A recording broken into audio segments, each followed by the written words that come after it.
bersama takkan berhenti. Kau tidak selamanya membara. Bye-bye galaxy. Kenapa tuanku jemput kami ke planet tuanku? Aku perlukan kuasa elemental beliungku semula. Kau tahu apa yang perlu dilakukan? Hanya kuasa beliau sajalah harapan terakhir kami. Saya tak boleh kehilangan kuasa ini lagi tuanku.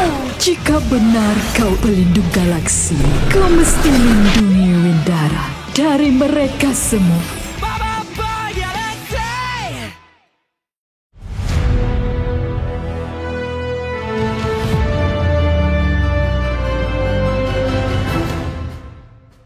Boboiboy Galaksi Windara episode kedua nggak lama lagi akan tayang.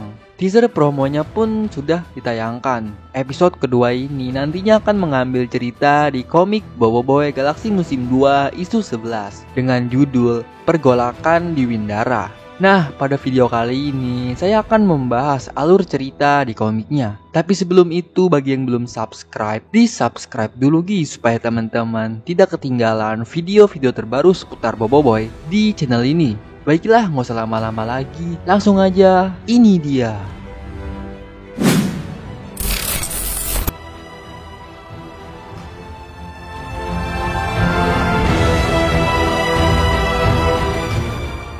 Jadi pada isu 11 ini diceritakan Boboiboy dan kawan-kawannya diajak oleh Ku Putri pergi ke planet Windara. Di sini Boboiboy dijelaskan masalah yang terjadi di planet Windara.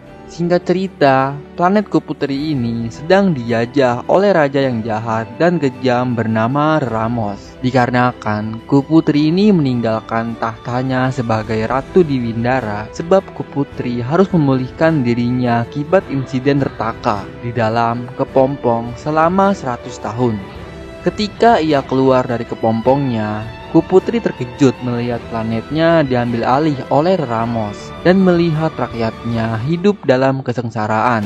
Tanpa kuasa beliungnya, Ku Putri tidak bisa berbuat apa-apa. Makanya di sini Ku Putri mengajak Boboiboy pergi ke planetnya untuk melihat langsung keadaan planet Windara supaya Boboiboy mau menyerahkan kuasa mental beliungnya tanpa ada paksaan.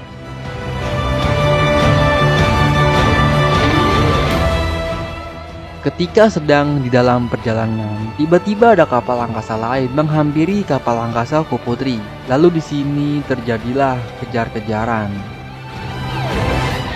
Setelah berhasil menghindar dari kapal angkasa itu, tiba-tiba ada sebuah pesan masuk di dalam kapal angkasa Ku Putri. Ternyata itu adalah Muskida, penasehat Raja Ramos. Di sini Muskida ingin membawa Ku Putri ke hadapan Raja Ramos, namun Ku Putri menolaknya. Gak lama, datanglah kapal angkasa yang sangat besar, lalu mencangkuk kapal angkasa Ku Putri. Ternyata kapal itu merupakan kapal angkasa Jenderal Muskida dan konco-konconya. Lalu di sini pasukan tentara Krakatoa pun keluar dan menyerbu kapal angkasa Ku Putri. Terjadilah pertempuran antara pasukan Ramos dan tim Ku Putri.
Singkat cerita, Kuputri dan yang lainnya berhasil menghindar dari pasukan Ramos. Di sini mereka menuju ke pot kecemasan.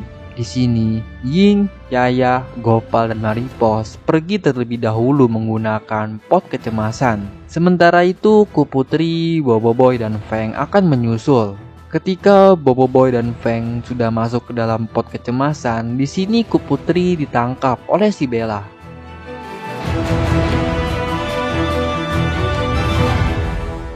Boboiboy dan Feng pun hanya bisa pasrah ketika Kuputri ditangkap oleh si Bella karena ia sudah masuk duluan ke dalam pot kecemasan dan pot itu pun sudah tertutup rapat untuk segera jalan.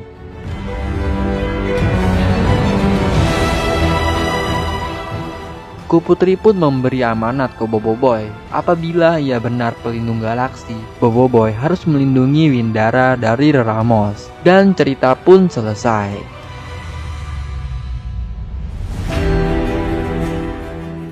Nah, itulah penjelasan singkat mengenai alur cerita komik Boboiboy Galaksi Musim 2, Isu 11. Karena kurang lebih cerita episode kedua nanti memiliki alur yang hampir sama dengan isu ke-11 ini.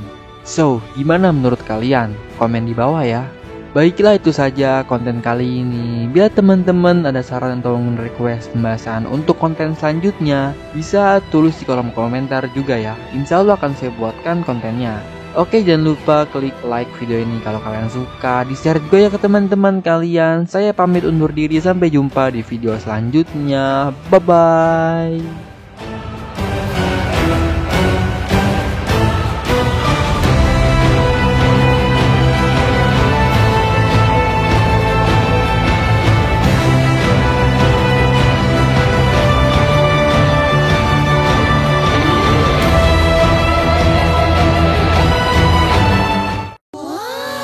Kenapa tuanku jemput kami ke planet tuanku? Aku perlukan kuasa elemental beliungku semula. Kau tahu apa yang perlu dilakukan. Hanya kuasa beliau sajalah harapan terakhir kami. Saya tak boleh kehilangan kuasa ini lagi, tuanku. Jika benar kau pelindung galaksi, kau mesti lindungi Windara dari mereka semua.